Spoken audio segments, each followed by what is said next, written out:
Taoiseach Michéal Martin has described some of the sentences passed down to those convicted of the murder of Private Seán Rooney in Lebanon as unduly lenient. The main defendant in the case, Mohammad Ayyad, was sentenced to death in absentia and remains at large. 4 others received lighter custodial sentences. A 5th was acquitted. Private Rooney was fatally shot in December 2022 when the armoured jeep he was driving was attacked in southern Lebanon. Let's have a quick word now with our global security reporter Yvonne Murray, who's in New York for us this evening. Bring us a sense, Yvonne, of the reaction to all of this where you are then.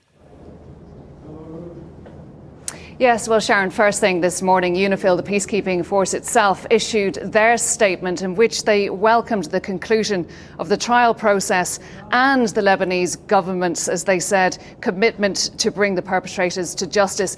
In that statement, but they also offered deepest condolences to the family, friends and colleagues of Private Rooney and the Government of Ireland. Now, that statement and indeed sentiment was echoed here at the regular afternoon briefing by the spokesperson for the UN Secretary General. But I also asked him whether the Secretary General of the United Nations agreed with the assessment expressed by Taoiseach Michéal Martin about the undue leniency of some of those sentences. And here's what he said.